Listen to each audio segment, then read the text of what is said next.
All right, welcome back to the Run.down post-game show here on the Strickland YouTube channel, Strickland Twitter page, and if you're listening, this is the day after Strickland Podcast Network. I am Sam. I'm joined by Tyrese. The Knicks are on a 6-game winning streak. They hold their opponent to 100 points or under for the fourth straight time. They're the only team to do that this season.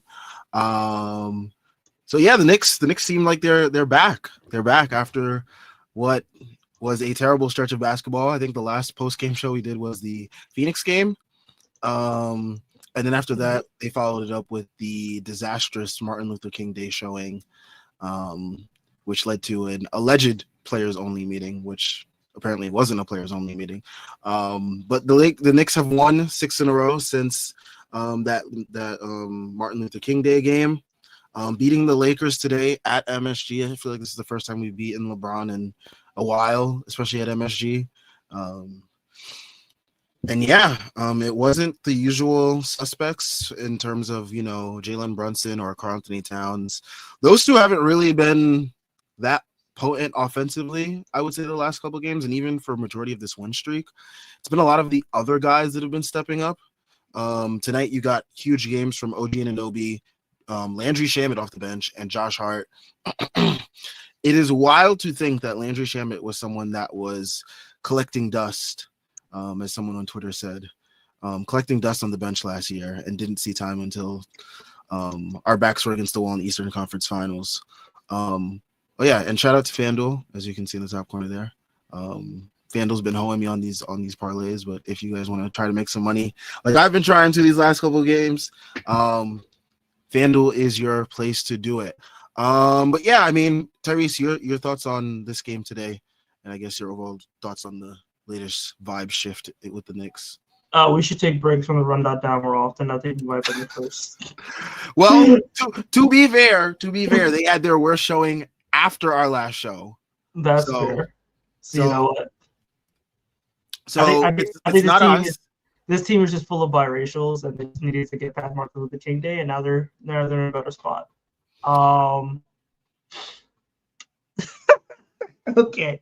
All right. I mean, this last stretch of 6 games has just been like really good ball from them.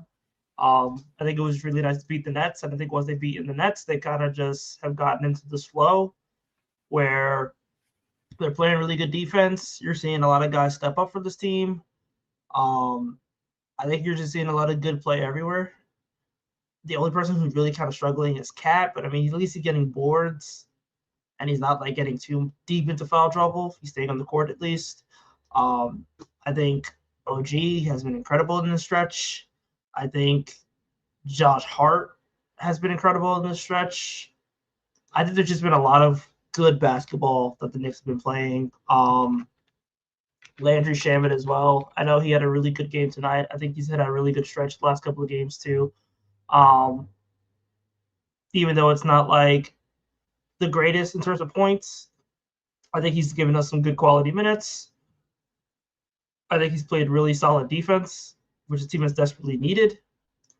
So I think he's been huge for this team, and he's been playing about I want to say around 20 minutes a night. So he's kind of slotting into the old role that Clarkson had.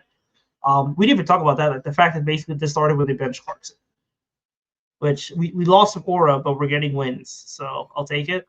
Yeah, you got to sacrifice some aura for the W's. It hurts like hell. But it just kind of feels like Mike Brown decided, I'm just going to cut all the shitters off the rotation. And ever since he kind of did that, the Knicks have been thriving as a result. And Jordan Clarkson is now on Twitter, and he's just kind of he's the most supportive dude in the world. And I'm like, bro, all right, you ain't gonna lie. I know you steaming right now, but you know what? I'll take it. Honestly, I don't even think he's steaming because he was getting all these buckets off on these bad Jazz teams. So I feel like, you know what, if he's gonna be part of a winning team, I feel like he's more willing to, be a good sport about it. He wanted to come here anyway, so it's like, you know what, he got the buyout from the Jazz and he wanted to come here, so. He ain't come here for the he came here for the fits, bro. He ain't come here for the hoops. He came here for the fits. He came to walk New York Fashion Week. He came to hang out with Ronnie Feig. that's what Clarkson's here to do. Whatever, more power to him. Yabusele just here, just kind of conveying war crimes, but whatever, we will live with that. Ultimately, yeah, I think the Knicks have just found a really good group for their rotation. I think even guys like Kolek have been able to contribute when they get minutes. Diawara has kind of slid into like the ninth man on the team, which has been really huge for this team, and he's been performing pretty well. I mean, he'll give you like a timely three here or there. I think the defense is coming along with him, especially, so you'll take it. And ultimately, yeah, I think the Knicks have just found a really good groove with their rotation. You're hoping that Deuce can come back soon and kind of give that team a little bit more of a boost in terms of point of attack defense. But the defense the last couple of games has been really good, and they've been playing well. Yeah, no, the defense is, I think, has been the most important thing over these last couple of games. And people will point to, hey, it's a little soft spot in the Knicks schedule. But I mean, there were opponents before that the Knicks should have been beating, and the defense should have been better, and it wasn't. So, like, I don't care about that excuse about the Knicks. They're like, these are bad teams or whatever. Like, we lost to the Kings. Like we lost to the fucking Sacramento Kings, who are still making stupid basketball decisions as a team. So like, I don't want to hear about the excuse of like, oh, these are bad teams. It's a soft spot in the schedule. I mean, the Knicks are doing what we've expected them to see them doing that now and really locking in.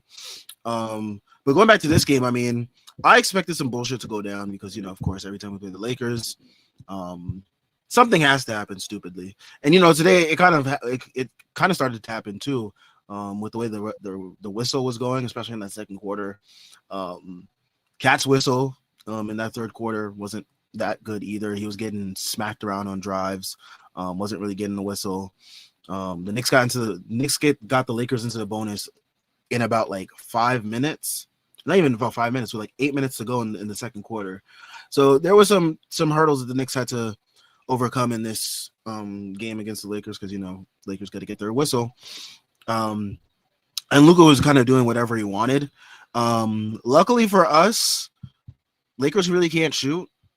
Like, they don't have really reliable shooters. Jake LaRavia, 1 for 6. LeBron, 2 for 6.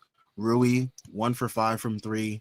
And DeAndre Ayton wasn't really giving them much, especially defensively. And JJ Redick just decided to bench him. And that's part of the reason why the Knicks dominated late in that fourth quarter, especially on the glass. And Mitch was able to get those timely offensive rebounds that led to some second chance points for the Knicks. So, this Lakers team isn't that good. Their record may say that they are good, but they're not really. And the Knicks were able to take advantage of that despite lackluster showings from Jalen Brunson, Mikal Bridges, and Karl-Anthony Towns. Jalen Brunson had a putrid showing. I mean, the fact that the Knicks were able to pull out a win in this game with the way Jalen Brunson was playing offensively, I mean, I will say his passing was on point and he was doing a good job rebounding. But I mean, in terms of like the shot making, it was just not there today. There was a shot that he hit like the top of the backboard, basically. Caught the rebound and then shot it again, and it hit like back iron. It was a very ugly showing offensively in terms of shot making for Jalen Brunson. But the Knicks were still able to pull out this win. Josh Hart, 24-2, not really filling up the stat sheet in his normal ways, but hitting some threes. And we love to see that. We love to see Josh Hart taking and making those threes. OG Anunoby trying to make a little late push for all-star replacement for Giannis on the Team World team with his recent stretch of ball. He's been hooping. Jordan Bub over here notes that over the last 3 games, he's been averaging 25 points per game. Offensively, he's been really stepping up his game. And defensively, I mean, like, there were some points that a lot of us were questioning, what's going on defensively with our wings. Like, these guys are supposed to be 3-and-D. We're not really seeing the defense right now. OG Anunoby has turned up the defense back to elite levels during this win streak. 3 steals tonight. Shot 4 of 8 from 3. Just overall really great game from him. And Shamet and Kolek off the bench. They gave you some great minutes. Kolek kind of filling in for Deuce because Deuce has been dealing with some left ankle soreness, I believe it is. That same ankle that he had the high ankle sprain. So the Knicks are just, I guess, being a little bit cautious with him. And when you have someone like Tyler Kolek who's been producing the way that he's been producing in these minutes, you can afford to, be cautious with Deuce, especially when Deuce will, when he comes back, he will give you exactly what you need, and we'll need him for the playoffs. So it's a good time for Kolek to develop in these minutes. Had 8 points, 4 assists. Getting really confident with a shot. Even if it's not falling, he's still really confident in taking them, which I think is what a lot of us have wanted to see from him. I think a lot of us saw that he was too passive, especially in like his early on in the season and during his rookie campaign. Whenever he did get opportunities, he was just very passive. So I think, you know, seeing him be able to be aggressive offensively was really good. And of course, Shamit. I tweeted out today, I think Shamit's going to be more beloved than Dante. I know Dante's like super beloved here, and Dante was only here for like a year. Shamit's been here for 2. It's more, it feels more like 1 because he didn't really play much his first year, thanks to great coach that everybody loves, apparently. But yeah, no, Shamit, he's going to be more beloved than Dante come playoff time. Like, I feel like Shamit's going to have some huge moments in the playoffs. He's already had huge moments for us in the regular season so far. You bring up some of those that cup game, the cup qualifying game against Miami, where he had like 36. He's had timely clutch buckets throughout the regular season. He just plays with so much energy, especially on the defensive end. He'll like dig into guys at the point of attack and stuff like that. Just really gives you some great minutes. He's a fucking sniper. Who doesn't love a sniper off the bench? 23 points, 6 of 10 from 3. Just love to see it. I think that's going to be the next jersey cop for me. I've been slacking on my jersey copping for Knicks that deserve it. I feel like Shamit is the next one right there. Shout out to BB. Shout out to the Somalis. Shout out to the Middle Eastern. No, Landry Shamit was fucking hooping. I think Shamit's just like, he's a solid dude. Again, I don't know how he got the minimum this year. Again, I really don't. One sec. He was fighting for a camp spot with Brogdon, apparently.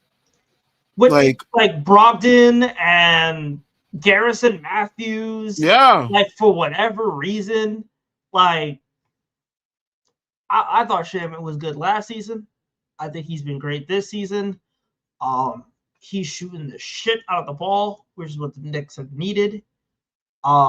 He's a perfectly serviceable, like, 20-minute 2-3 wing, and you kind of need those in order to really just be able to have depth in this league. He's shooting 42% from 3, which is probably going to go up after today, which is one of the better marks for his career. Like, this is the kind of thing that you want to see from a guy in a rotation. Just comes in, plays solid defense, will shoot the ball. Like, he's been solid. He's been great for this team. He's had some good moments. He's had some big moments, and he ultimately is just able to kind of just keep things going. Yeah, no, for sure.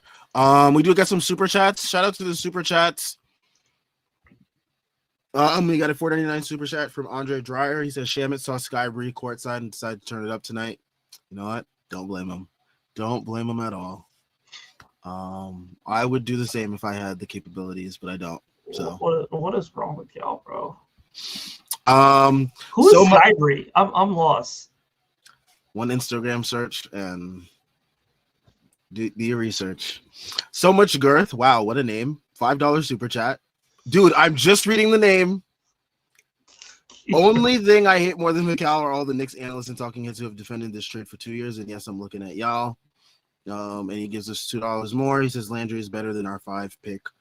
No way, wing. You know what? I get it. You get it, right? You get it. Okay. See? It. Okay. All right. Continue. Shamit, you know, if that's what inspired his performance tonight, I totally understand. Mm-hmm. I really don't feel like revisiting Mikal trades right now, especially when we're in a 6-game win streak. If we were on a 12-game lose streak, I'd want to talk about it, but I don't really want to talk about Mikal trade right now. I'll talk about any other trade that occurs. I'll talk about what you call it. DeAndre Hunter going to the Kings. I'll talk about DeAndre Hunter going to the Kings a little bit later in the show after we talk more about this Knicks win streak. Vic Krejci going to the Blazers. Yeah.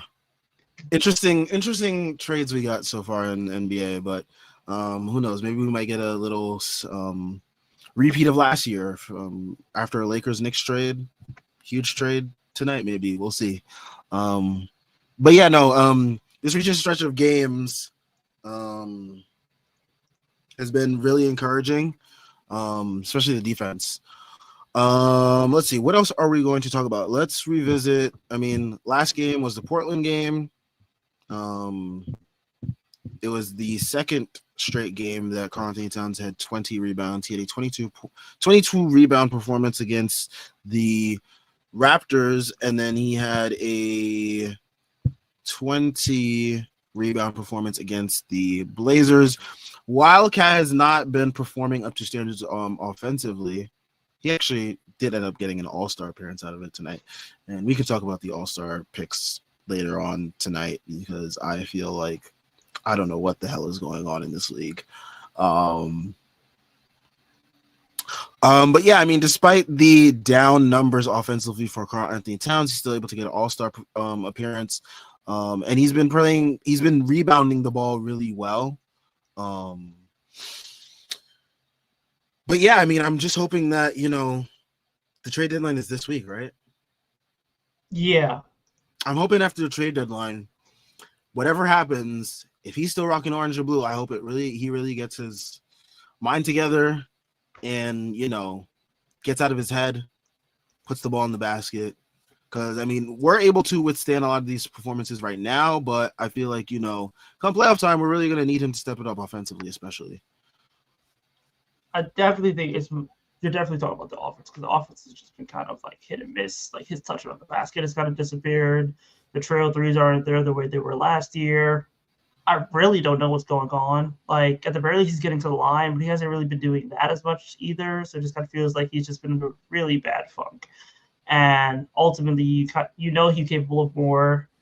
The impact is still prevalent, just given the fact that he's carrying a lot of these bench lineups with his spacing, even though he's not putting the ball in the hoop. So it's beneficial there. But yeah, man, I think you do need more from Cat, and ultimately, you kind of hope that after the trade deadline, whatever happens.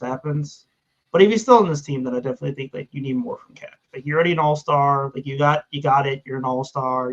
Just to get out there and hoop. But I mean, we'll see what happens. I mean, maybe he's wearing green and cream in a week. So yeah, no. And same goes for the other person that's also in trade talks, Mikal Bridges.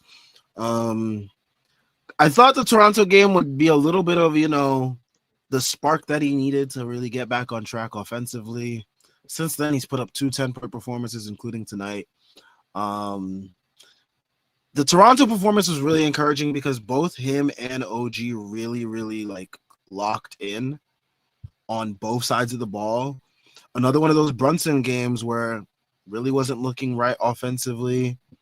13 points on 13 shots for Brunson. But the wings really came to play in that game against the Raptors. And I thought that game would have been like a little spark for Bridges. We haven't really needed it that much, but, there are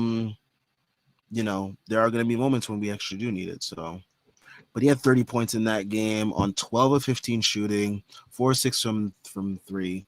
That's the type of performance I don't expect to see all the time from Bridges, but him to be in that mode. And following that game, he actually had an interesting quote that really made the rounds on Knicks Twitter in terms of him being. He said that he had a sense of entitlement, and he was talking about how he wasn't being as coachable as he should have been. So that maybe that leans into a lot of the quotes about some guys having egos on the team and whatnot that we've been hearing for countless years now. So that's just something that I am taking into account every time I look at Mikal Bridges' performances going forward.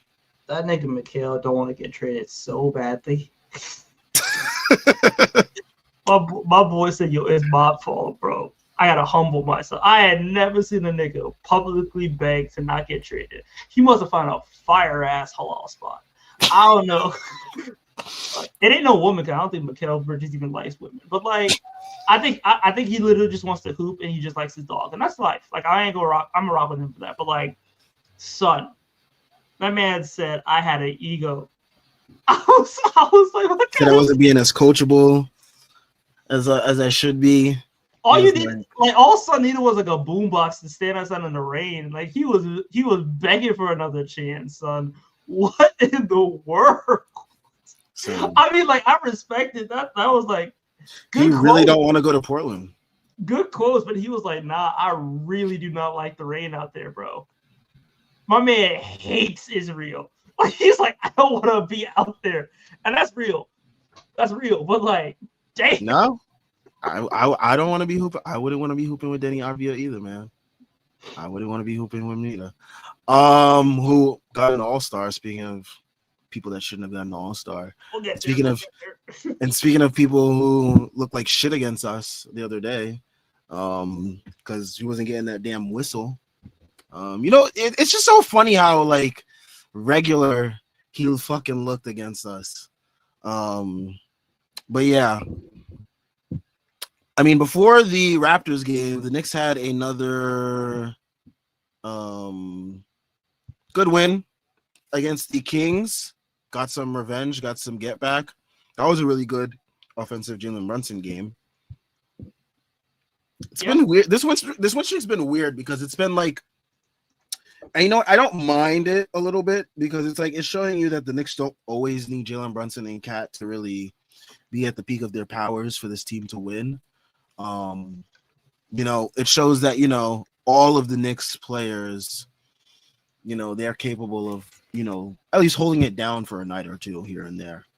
So, and that's what we wanted to see from this team all year, and that's what made that stretch where they were 2-9 very frustrating because it's like we know you're capable of so much better ball. Like, why aren't you doing it? So, yeah, and ultimately, I think the Knicks knew that themselves, which is why they were able to kind of respond the way that they did.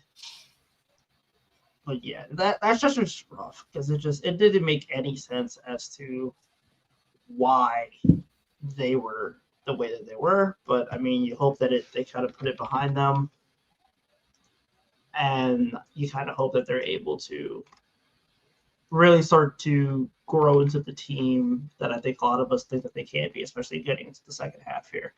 Real quick, I'm going to talk about fucking Josh Hart because that man has been hooping. Like we talked about it briefly.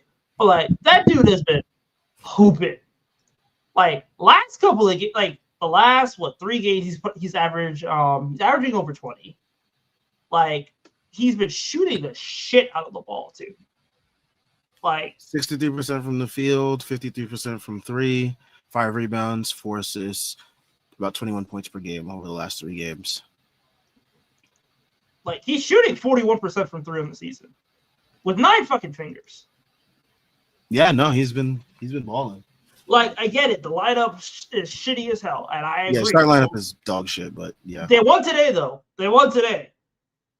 Even though like it took them like they won kicking and screaming because that first quarter was rough. Third quarter was a lot better. I'll give them that. But like Josh Hart has been fucking hooping, bro. Like I'm sorry, man. I'm sorry. Look, I get it. He's very nefarious in certain parts of Knicks Twitter. Not gonna touch it. But like, yeah, I don't think he's the problem with the starting lineup, by the way. Yeah, the problem with the starting lineup is Mr. Pander Begman. Make it feel in 5-pick Mick. Make it feel in the back, Raquel. And I mean, the numbers bore that out last year, but like, you can't trade Mikal Bridges. But it's also like, legitimately, I understand why there's kind of smoke coming out of it. I understand why there's smoke. And I kind of understand if the Knicks kind of feel like, you know what? We don't really need you. Like, yeah, you play 82 games, you're going to play 36 minutes. But, like, how much you're like, yeah, we really need Mikal Bridges here. I don't know. But I mean, again, we'll see what happens coming to the trade deadline. My man does not want to play with IDF, man. So, rightfully so. Rightfully fucking so. All right, let's get to some other comments here as we continue to talk about tonight's game and, of course, the Knicks win streak at large, and we'll look ahead as well to what's going to happen with the Knicks. Let me take a look at FanDuel really quickly while I go to these comments. Jordan Bob has some comments here that, of course, are highlighting OG Anunoby and Landry Shamet stats. I gotta get an OG jersey too, man. I'm slacking bad. We got Jared R 1652. He says, "When did Landry become Steph Curry? This is fun.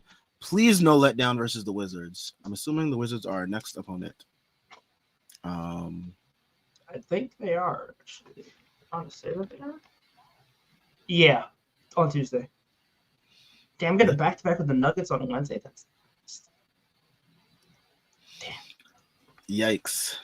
All right, so we play Washington in Washington, and then we play the Nuggets on ESPN.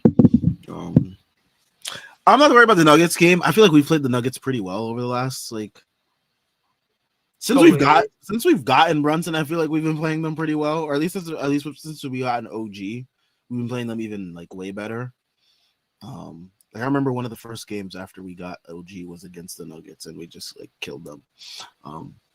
So yeah, no, I'm not too worried about that performance. I know, just like the Lakers, the Nuggets are another team that's really good offensively but bad defensively.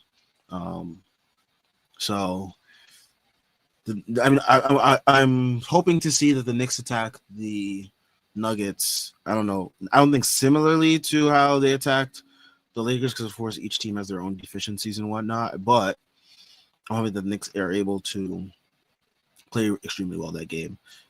Also, rest Mitch for the Wizards game, please, if you're going to rest him for any game, and then play him for this game against the Nuggets, because yeah. Yeah, that'd be nice. Jordan Bub here says the Knicks last 6 games win-loss 6-0. Opponents points per game 91.8. Opponents field goal percentage 41% from the field. Opponents 3-point percentage 27.1%. 100 points allowed in fewer in 5 of 6 games. This is the defense your daddy used to watch back in the day, man. This is that good shit right there. This is an elite defense. I do not care who the opponents are. This is elite defense. Shout out to that Nets game that really bumped up these. For real, Joe. Let me get 3 points of defensive rating off of that game. That was so nice. I think we're a top 11 or something now, which is hilarious to me. Yeah, no, I mean, despite that stinky ass stretch where they went 2-9, they still have a chance that they could finish the season potentially top 10 defensive rating, which is hilarious to think about. Again, which is why I'm just listen, bro. I do not just get me to spring, man. Just get me to spring with 50 wins, man. It's just hard to care about fucking basketball. It's hard to care, but it's also annoying when they played like they did for that 2-9 stretch. Because you can lose games, but you can't look that bad, bro. Yeah. You can't look like a G League team against some of these teams. It's you gotta give me something. Some of these games gotta be a little bit more competitive than they were. That Mavericks showing on Martin Luther King Day, man. I had to turn my TV off on Martin Luther King Day. I had the day off. I didn't want to turn my TV off, but I had to. I wasn't watching that embarrassment. But I'm glad they turned it around. I feel like every team this year has had some weird stretch of even the good teams, they've had weird stretches of the Thunder, the Rockets. The only team that probably hasn't had it is the Celtics, but they had it early in the season. The Celtics had it early in the season. Yeah, but otherwise, I feel like every team has just kind of been going through some kind of bullshit right now. Yeah, so things get amplified, of course, because we're the Knicks, and it's New York. And despite everyone saying that we are, so full of ourselves, it's for good reason, because every time we do something, it is magnified to the nth degree. So, as I said earlier, the Knicks are the first team this season to hold their opponents to 100 points or fewer in 4 straight games. Not even the elite of the elite defensive teams this season are doing that. The OKCs, the Spurs, the Rockets, the Ethical defensive team, by the way. We're getting just dealt with Dominicans and we not hacking. We not hacking. We not punching. We not shoving. Exactly. We're not grabbing. We're not strangling folks at the end of games. No Lou Dorts in this team. Yep. Like, it's all ethical. We got midgets and prayer. That's it. And we making it work. Wow, this is the first time in Josh Hart's time as a Knick that he has scored 20-plus points in 3 straight games. Yeah. I told you that boy hooping. He hooping. I may try to get to LA and get an all-star spot. Him or, I don't know if he'll get one. Depends on, who's injured at the time or whatever. OG is definitely gunning for that Giannis spot right now. I know. I'm like, Giannis, we know Giannis is out, allegedly. Yeah. My man took himself out. He said, he was like, yeah, the MRI is probably going to come back. I'll probably be out for like 4 to 6 weeks. And we haven't heard shit about the MRI. No, I think that day after they were like MRI results came back and he's out 4 to 6 weeks. Oh, shit. Yeah. I didn't even see any official reports. I was like, man, he really diagnosed himself. That's crazy. But he really did not want to play with them boys anymore. But apparently, according to Doc Rivers today, he's coming back this season. So allegedly, yeah, we'll go with that. My man is already planning out where he wants to live. My son's looking at New York high rises. My man is looking for like the best Spadakopika in the fucking city. He is not rocking with the cheese curves no more. My dude is out. Nope. That Kev boy says good win against Lobozo, Netin, Luka, Doncic, and JJ Rhetoric. Netin Luka. Wow. That's a sound it out. I did. That was a creative name right there. Look, it's not gonna be better than Netanyahu, but you know what? Yeah, that one was interesting too. Oh man. Yeah, no. Shout out to Kolik from Hasia Alil, 6099. Shout out to Kolik. He played some great defense. Shamit looking like a 6-man candidate. Let's take a look at our good friend FanDuel. Let's see who the front runners for 6th man of the year right now. That's one race we really haven't heard much of about this year. I feel like it's been made of a bigger deal in years prior. I know. It's very interesting that it hasn't been talked about. We've heard about MVP. We've talked about Defensive Player of the Year a bit. Like Scotty Barnes is definitely gaining some traction. I really don't even know who it would be. For 6th man of the year? Yeah. Nasri is the front runner with Keldon Johnson right behind him. AJ Mitchell, Jaime Hawkins, Reed Shepard, Anthony Simons. That's so mad. Keldon Johnson. Deuce McBride is the Knick that's the highest right now at plus 7,500 on FanDuel. Damn. Nas Reed winning it again? Jeremy Grant is higher up on at plus 3,000. Who the fuck is voting for Jeremy Grant to be 6th man of the year? Has Nas Reed really been hooping like that? He has. Damn, he has. Yeah, he has. Yeah, I can't even front. He has. He probably gonna win it again. Yeah, he's only started 2 games. Yeah, he's probably gonna win it. But hey, Shamit. New York could make some noise for Shamit. I don't even think he's not coming close to Nas Reed's production right now, though. I'm surprised Jaime Hawkins doesn't have it. Jaime Hawkins been cooking. Yeah. You know what I mean? And I don't want to see Keldon Johnson anywhere near some kind of hardware. Fuck Keldon Johnson. Hate watching that nigga. Jordan Bob says the Knicks starting 5 won their minutes 41-29 today. Take that, nerds. Chris Bernhard 97 says, do we think they're seriously going to trade Cat? Continues to not finish game and he continues to not shoot a lot. I don't think they trade him. I don't think they trade him in season. I don't think they trade him in season either. I also just think a lot of this is like not finishing games and him not shooting a lot. I think it's just the way that the games have been flowing, and I think Mike Brown has just been adjusting on the fly, and he's not really like in years prior where Thibs would finish games with the starters almost every single time, no matter what. Mike Brown isn't like that, and like whoever he feels like is giving the Knicks what they need at the moment, he's gonna finish the game with them. So, I mean, tonight it was like what? Who finished the game? It was like Hart, Brunson, Shaman, OG, and like Mitch, right? Yeah. So like you're gonna see all these weird, unconventional lineups. There was no reason really for Cat to be out there. The Knicks were looking for more defense and rebounding, and sure, Cat has been better defensively, and he's been great rebounding the ball lately. But I feel like all of those players were playing particularly well at what we needed at the moment. Shamit was giving you good defense, stretching the floor. OG, same thing. Josh Hart, pretty much the same thing. Mitch was giving you the rebounding that you needed. And Brunson was dishing the ball out pretty well. So, yeah. Yeah, I mean, as long as they keep winning games and nobody's complaining to the media, I'm cool with it. But I mean, I think Cat just gonna be emotional regardless. I think he's just been emotional this entire season, which has been like leaked about. Where basically like he didn't like the fact that he was discussed in trade talks, but it's also just, and that's life. So that's the NBA, my guy. You got traded from a team you were with for like 9 years.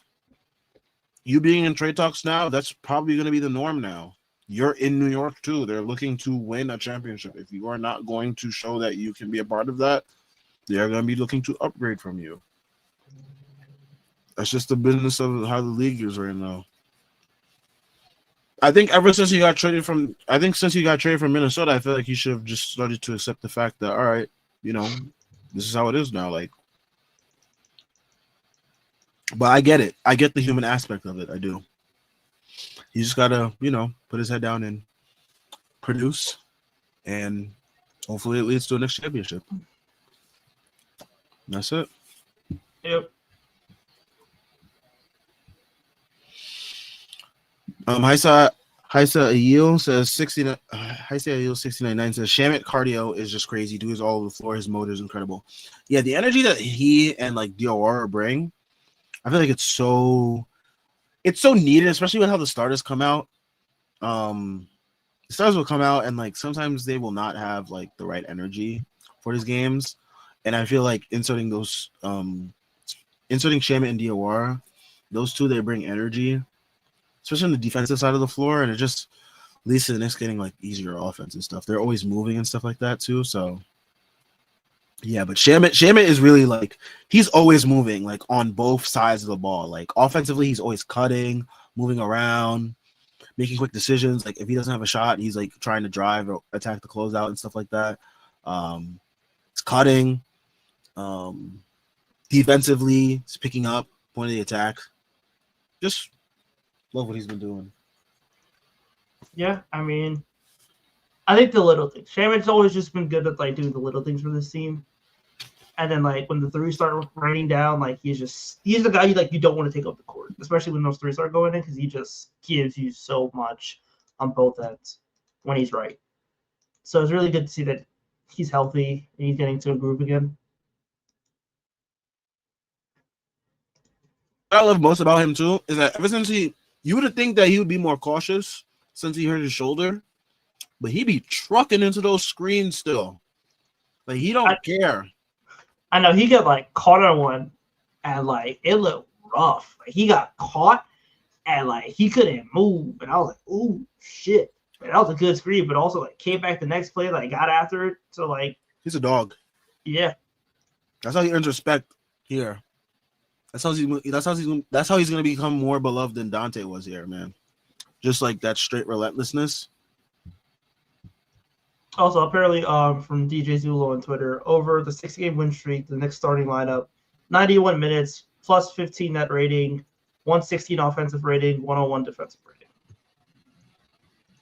Nice. Starting lineup's working.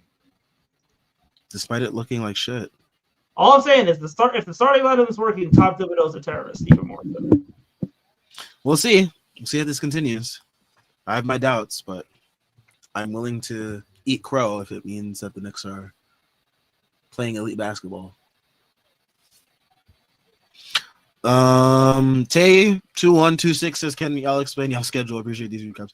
Me and Tyrese were both not. We were supposed to have a show last weekend, but last weekend was my birthday, so I went out with some friends. And Tyrese was busy with stuff from work, I believe. Yeah. So that's Don't the work only for reason. the government. Don't work for the government. It's not fun. There are plenty of reasons for that at this moment. Okay, I don't work for any of the bad government. There's plenty of reasons to not work for the government, especially at this moment in time. With everything that's going on. Files, not files, anything else. Okay, whoa, that's not my branch. That's not my branch. I'm just saying everything's interconnected, but yeah. But yeah, we were both busy last weekend. We would have had a show last weekend. Our goal is to have a show every weekend. So if there's a Knicks weekend game, most likely we're going to have a show.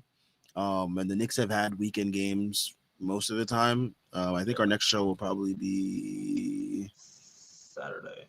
It'll be Saturday because nothing happens on Sunday. They don't play on Saturday. They don't play on Saturday? No, they play on Sunday against the Celtics. 12:30. What? Damn. Okay, sure. All right, so I guess we'll do an early one. Right. Yeah, we'll have an early show on Sunday before the Super Bowl, of course. Yeah. And yeah, but yeah, that's our schedule. Our schedule is to have a show every weekend at the very least. With me being in grad school and especially this semester, the amount of assignments that I have that they give me in like just a week to do is ridiculous. So like I need as much time to focus on school during the week, and then on the weekends I can chill a little bit more and focus on the games. I do still be watching the games during the week. It's just my attention is split, and having to wake up for work at 5 a.m. every morning to travel to New York City is a lot. So trying not to stay up late that much on the weekdays so I don't have to do these post games. Yeah, and for me, it's just like, again, I am working like a ton. So whenever I get the chance to, and my hours are on call. So whenever I get the chance to be a part of post games, I will be. And then if I can't make it, then unfortunately I can't make it. You haven't seen me like tweeting this week, like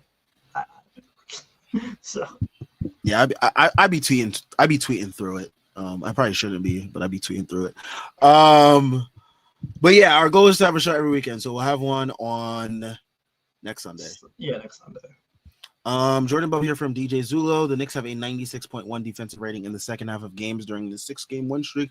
For context, OKC leads the NBA in defensive rating for the season at 105.2. Absolutely dominant. Yeah, no, I mean, just hoping that the Knicks keep this up. They do have a tougher part of the schedule coming up with. They play the Nuggets, they play the Pistons, they play the Celtics. A little bit of a, show me who you are type of stretch from the Knicks. So we'll really see what they're truly made of if they can keep up this level of defensive dominance. Yeah, but I think it's really, really just time for the Knicks to kind of like establish themselves. And you kind of want to see that happen. Like they still have some games where you kind of feel like they're gimme games, but also you got a chance to also prove yourself too. Like you got a stretch where it's the Nuggets, the Pistons, and the Celtics. Like that's a good stretch to kind of see where you're at in the East and build off of that. And then the Pacers and the Sixers right before the All-Star break. So that's crazy. We played the Sixers like all 4 of our games before the All-Star break. That's nuts. I'll take it though. They said get that shit out the way. Yeah. They said we're not trying to see that shit anymore. Also, because PG got suspended. Oh, we even talk about PG getting suspended. Yeah, we do have a lot of other league news to get to. Yeah. There's a lot of stuff going on in the NBA. Very interesting league at the moment. Okay, there we go. From Chris Persianen here from Jordan Bub. Mike Brown on all 5 starters finishing with double-digit scoring. Our guys, first of all, they're unselfish as is, but they know when they draw a second defender, that's the right time to find their teammate. We all need to keep trying to make the game easy. I'll take it. He also says on Knicks players a mid-win streak, this is a mature group and they're competitive as well. We just tell them what we see a lot of times and they just go out and correct it. Was about more just being locked in and doing the little things detail-wise better. This is also brought to you by Chris Persianen. Shout out to Chris. Also, yeah, that's why everybody's begging on the postgame not to be traded. Mike Brown got these boys acting right. Man, he's probably telling them, you know, you don't act right, you're gonna be out of here. Literally. You want to be in Portland right now? You enjoying this New York nightlife? Like they ain't no Nobu's in Portland. You're not getting no Benihanas in Wisconsin. Yep. Also from Chris Persianen, Mike Brown credited both Jalen Brunson, 13 assists, and Carlton Towns, 4 assists for making right reads out of double teams. Said it is essential for their other teammates to be spacing the floor properly to help them navigate doubles, which he doesn't want players rushing out of. Knicks 35 also had a plus 46.4 net rating tonight. Also, you won't believe it. There actually is a fucking Benihanas in Milwaukee. That's crazy. Okay. Wow, they living out there. Huh.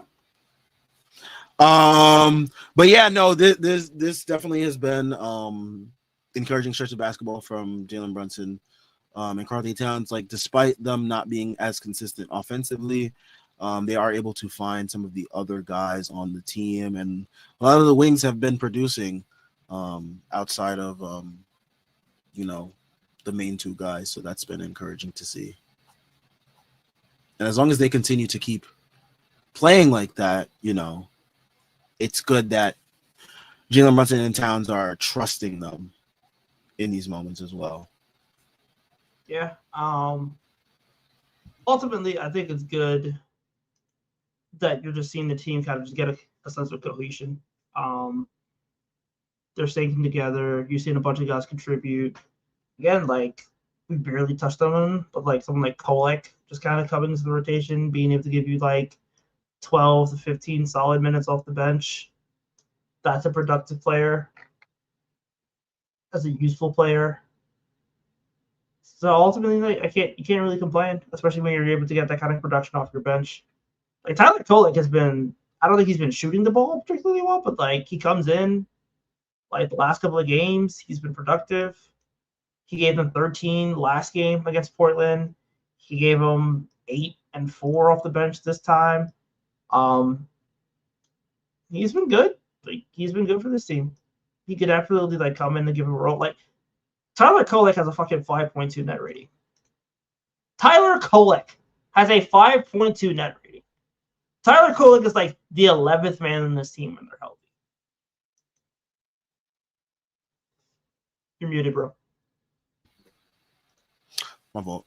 I think with Kolek, I think it helped that he's not playing with Jordan Clarkson. As much as I love Jordan Clarkson, for the aura that he brought, and I bought his jersey, as I keep stating, because I don't want people thinking that I'm just like picking on Jordan Clarkson, but like I don't want Jordan Clarkson, who's probably seeing this maybe, because we know he's on Twitter. Don't want him thinking we also, you know, are just picking on him. But I think it helps to, you know, that Kolek has been able to play without him, because I feel like those 2 on the court, I feel like Jordan Clarkson was just, he was doing too much sometimes. Sometimes folks is doing too much, and you just gotta get him out the way. And like, there was a quote that Kat said about like unsung heroes from last year, whatever it was, and he brought up Campaign. And you know, we all know that Campaign was somebody that got Kat going in those second units last year. Not something we saw from Jordan Clarkson this year. So, you know, I just feel like Kolek is the kind of guy. He was here last year. He knows what Campaign was doing. Campaign, you know, was kind of a little bit mentoring Kolek a little bit, and he was telling Kolek, you know, all things that you need to do when you get into the game and stuff like that. So I'm sure he told him, you know, you got to feed the guys, the big money guys on the team when you're out there, get them going. So I feel like, you know, Kolek he's kind of trying to follow in that campaign energy off the bench disciple in the right way in terms of like, making sure the other guys are getting going as well. Kolek still has his moments where he has some turnovers and he's not doing all the things that he needs to be doing correctly, but it's easier to stomach pause coming from Tyler Kolek rather than Jordan Clarkson.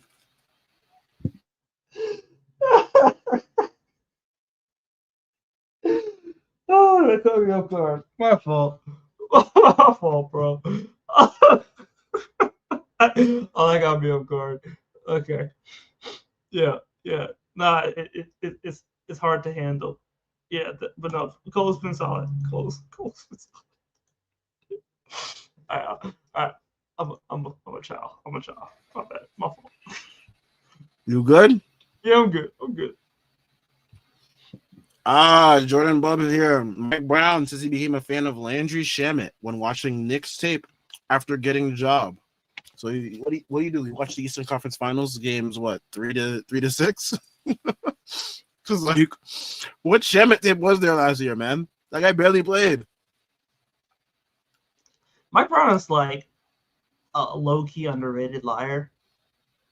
I don't know. Maybe he was crunching that game's 3-6 tape. Like that was some good tape. I enjoyed Landry Shamet's minutes in those games. He didn't do as much, but I guess whatever you saw, Mike Brown was like, this guy can be really good on both ends of the floor. That was something I came in saying. You know what? Mike Brown was going mad hard for Landry in training camp. Like that was the one guy he kept bringing up out of like the three guys that were fighting for the spot. So like, I guess it kind of makes sense. So I just cannot imagine Mike Brown crunching Landry Shamet tape before getting the job. Just yeah, man. Like I mean, if he does it, more power to him, bro. But hey, I like liars, so it's cool. If he was watching a Game 5 tape, I mean, the clamps on TJ McConnell, I'd be moved. I was moved.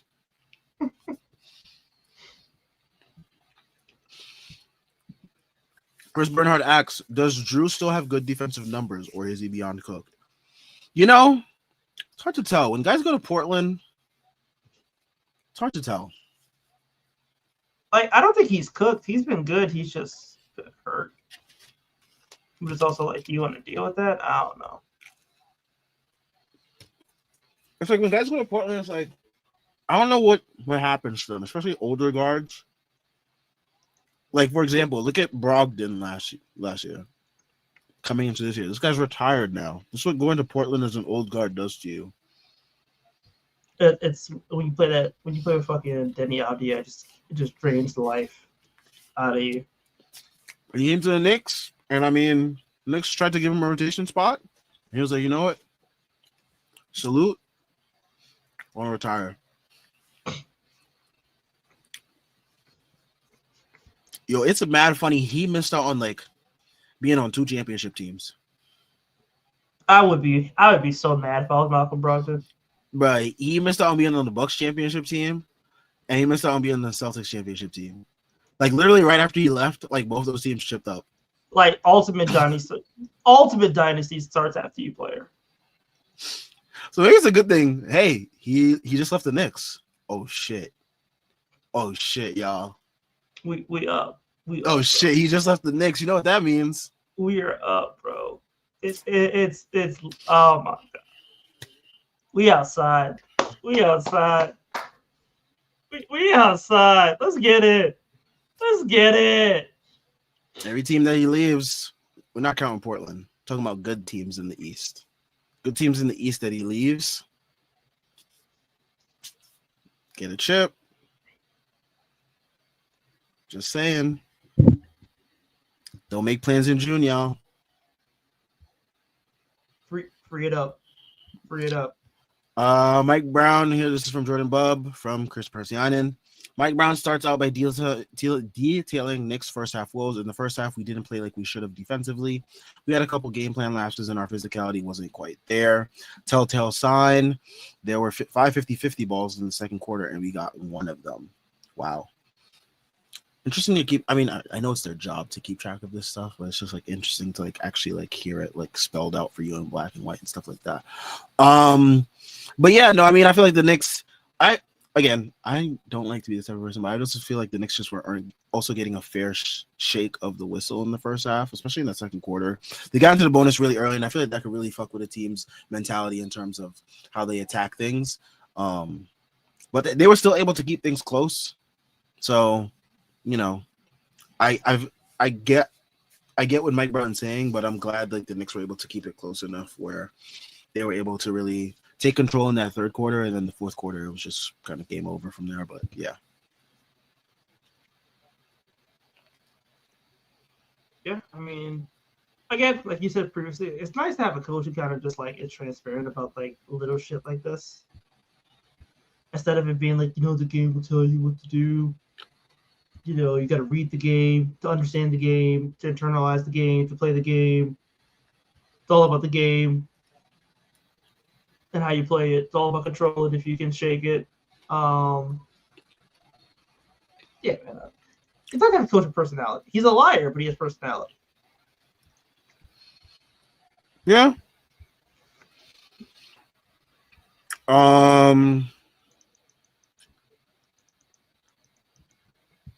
Virgil XX. Are the Knicks good for real? I hope so. For all our sakes. I think they're good.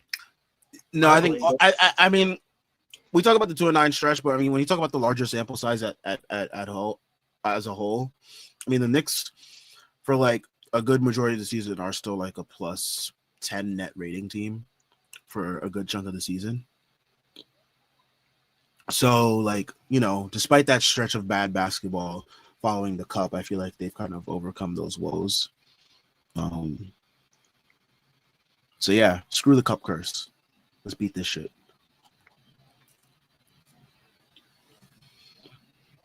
The real cup curse is getting past the first round because no team that has won the cup has gotten past the first round. So Knicks just have to get past the first round. And they're gravy. And once we do that, it's up. Everyone can breathe after that. Everyone can be like, fine, like, okay, the curse is not real. Although for a moment there, I thought it was. I'm not gonna hold you. 2-9 stretch was dark, man. Mm-hmm. LeBron shows his appreciation for Knicks fans. I've always loved these fans here. Love New York. Always respect. They got a great knowledge of the game of basketball and sports in general. They know what sports is all about. They know when they see something pretty cool, I was giving my respect back. Okay, man.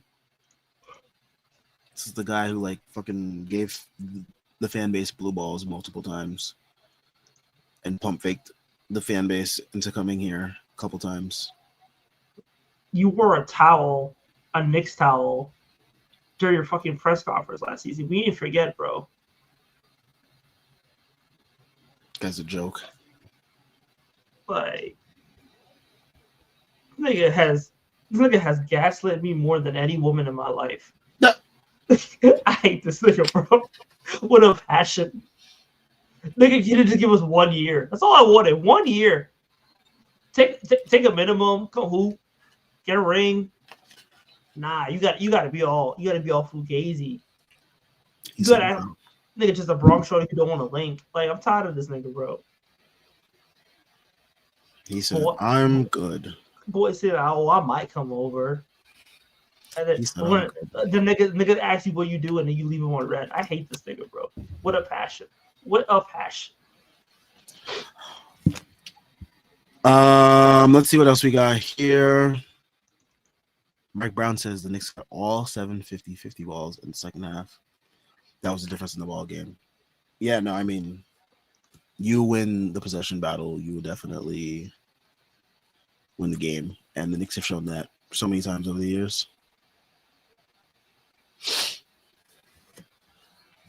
Let's see here. Josh Hart talks about the Knicks' balanced scoring in their win over the Lakers. It's not always going to be JB or Cat's night, but we have enough guys to obviously score points, and it shows that we don't have to force anything. Yeah, no, I feel like that's the biggest thing. Yep. Them not forcing it, like it just coming off the natural gravity of those guys being unselfish off of those double teams because they were really doubling both JB and Cat for a good portion of the night. Josh Hart talks about what OG Anunoby's scoring does for the Knicks. We need him to continue to do that. I think he's in a good mental space of being aggressive and getting to the rim. And they also asked Josh Hart about the 1 year anniversary of the Luka Doncic trade. One thing I'm mad about that day was that it didn't happen earlier because Max Christie gave us 15 and we lost. That's hilarious.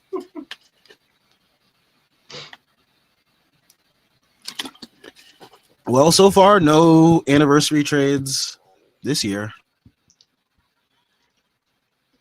Adam Silver killed the trade deadline. Well, he was at MSG tonight. I don't know if he was trying to make something shake behind the scenes. Man, we're trying to. I'm not gonna say that. Never mind. But like,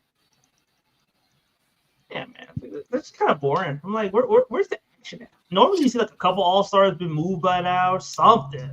I mean, if you count Trae Young as an All Star, he technically did get moved. But I mean, yeah. All right. Speaking of trades, we did have 2 trades that happened recently. We had the Sacramento Kings making yet another stupid basketball move because that's all they're in the league for. They traded Keon Ellis, and Dennis Schroeder. They also gave away Dario Saric to the Bulls, who had to waive Javon Carter. They also got a couple seconds in this deal. The Cavs got Dennis Schroeder and Keon Ellis, giving them some backcourt depth. And they get off the DeAndre Hunter contract, who Sacramento is apparently thrilled about receiving because Scott Perry, wonderful basketball mind. Terry, your thoughts on this trade? A whole lot of mid being swapped around. I mean, Dennis Schroeder's solid, but like, are you really gonna be like Dennis Schroeder's gonna save the Cavs season? No. Like Keon Ellis will be solid for them. I mean, they're essentially just trying to replace what thought they were going to get in Lonzo. I think it's over for Lonzo. Fly high, my brother. But yeah, like it's okay. Like DeAndre Hunter is not good at the sport. Bless you. Thank you. DeAndre Hunter is kind of washed.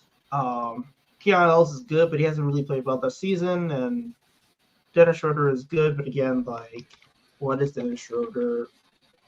He's like supposed to replace Ty Jerome for them, but I don't know. Essentially, they've been looking for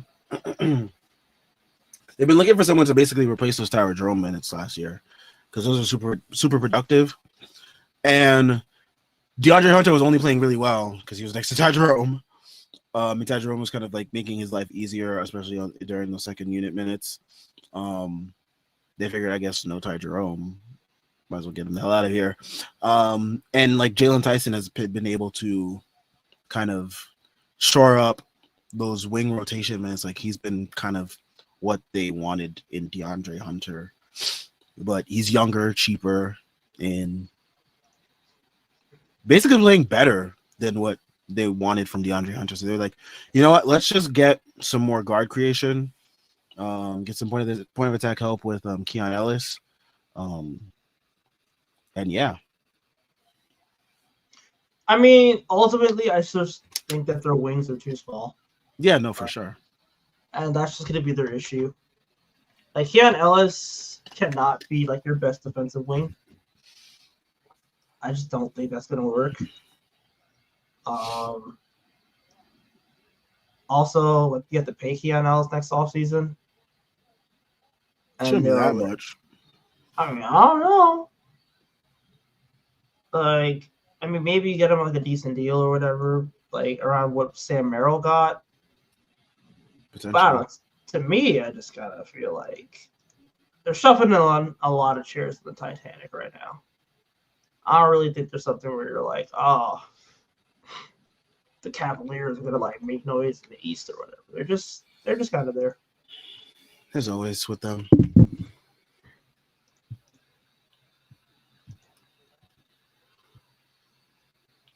Andrew Sherman talks about his relationship with Mike Brown.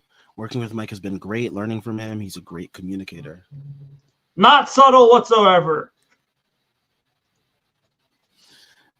Yeah. Not subtle whatsoever. Not at all.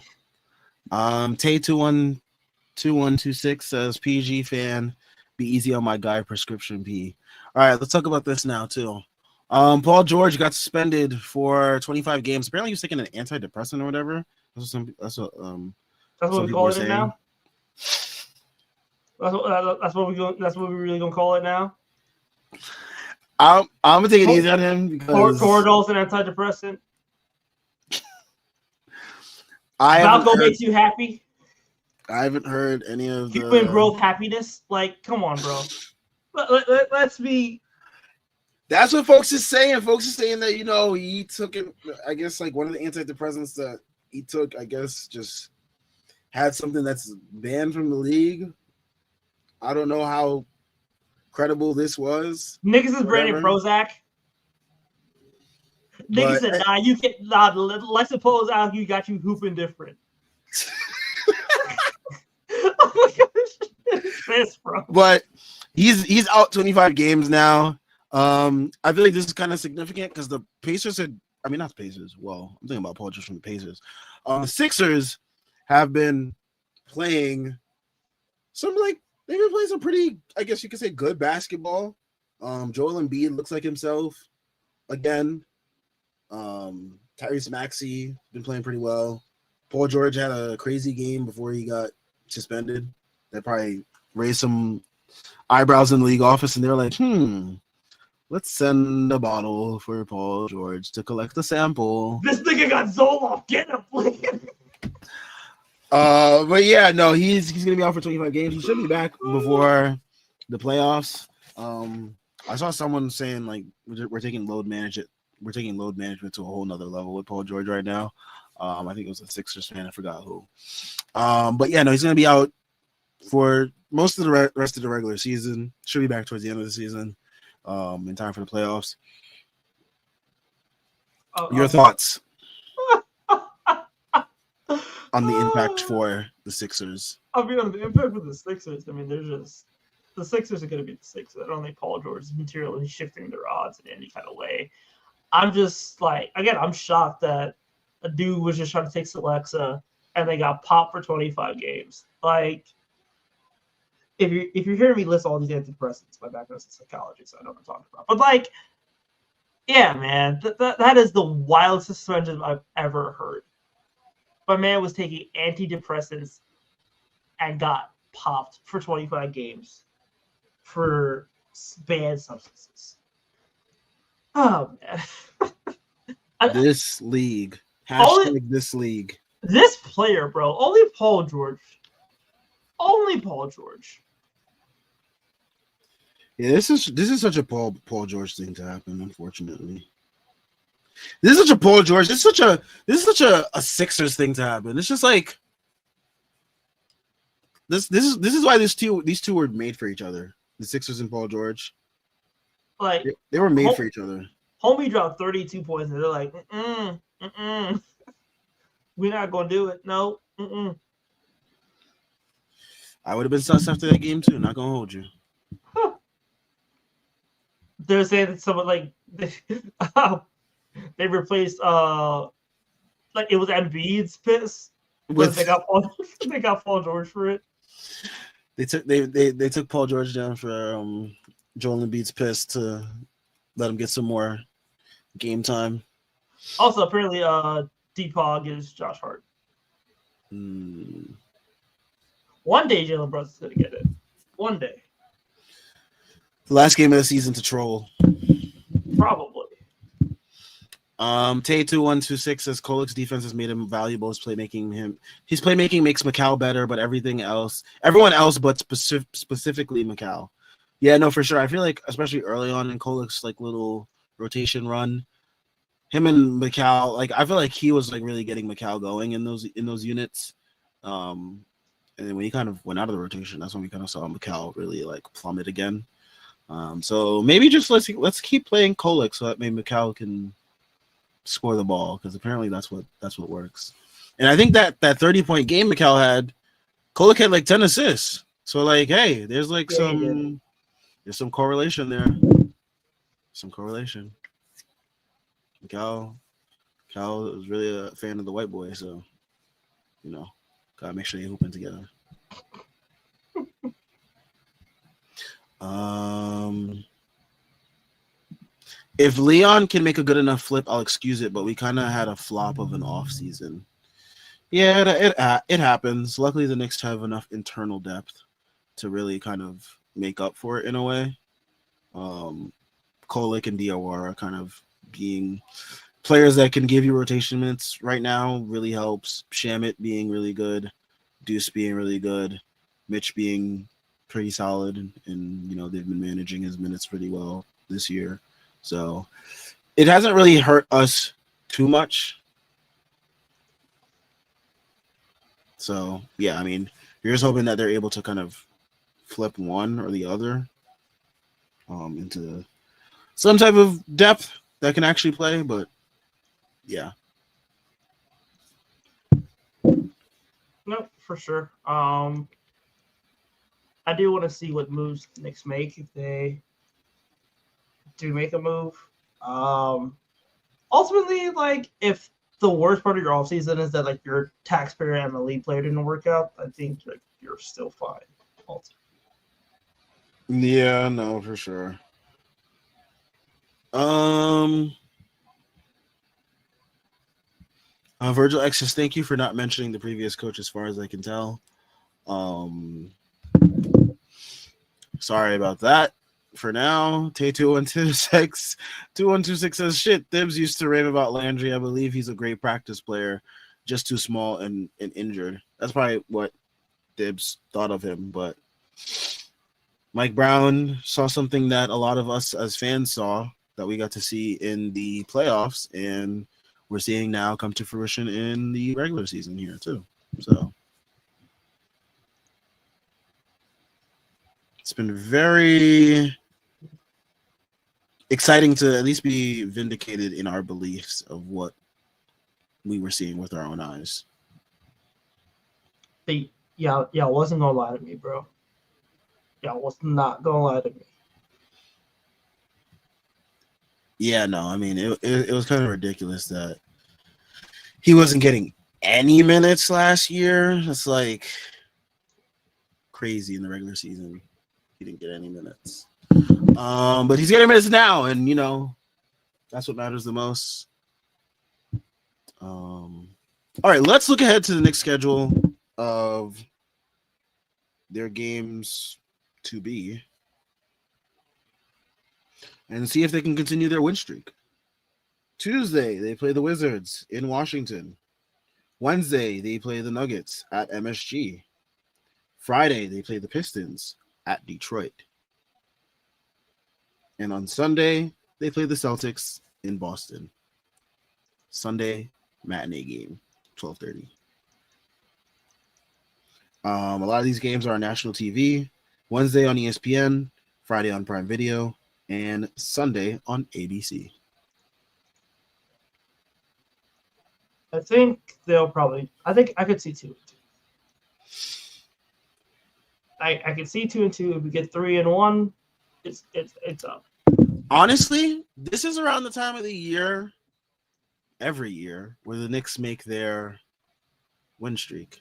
It's either around this point of the year or after the All-Star break in that like March area of the schedule. I feel like this is the part of the year where the Knicks go on like their 9-game win streak, their annual 9-game win streak that never becomes 10. Maybe, just maybe, this 4-game stretch, we finally surpass the 9-game win streak. And we go to 10 for the first time in forever. I hope so. That'd be good. Shit. It would be beating Boston on Sunday to get 10 in a row, which would be very fitting because several years ago, one Emmanuel Kickley made sure in overtime that we got our 9th straight win, or I think 8th straight win. I think it might have been our 8th straight win. Yeah, I think it was in Boston before we went to Miami and got our 9th straight win. But yeah, it'd be very fitting to go into Boston to get our 10th straight win. So yeah, we'll see. We'll see. I think they should beat the Wizards and the Nuggets. It's gonna be tough, the back-to-back portion of it. Detroit, the Knicks got to get some get back for that last game against Detroit. Got embarrassed on national TV on that Monday several weeks ago. Knicks got to get their get back. Against the best team in the East right now currently. But yeah, no, I hope that they get to 10 straight wins, but it'll be quite the uphill battle for them. Yep. As we said before, we'll probably be live for we'll definitely be live after the Celtics game on Sunday, before the Super Bowl, of course. So make sure you guys tune in for that one. Shout out to everyone that tuned in. Shout out to all the super chats that we got today. Shout out to make sure you guys leave a like and subscribe. Shout out to all the comments. And make sure you guys enjoy the rest of your week. We'll catch you guys on Sunday. Peace.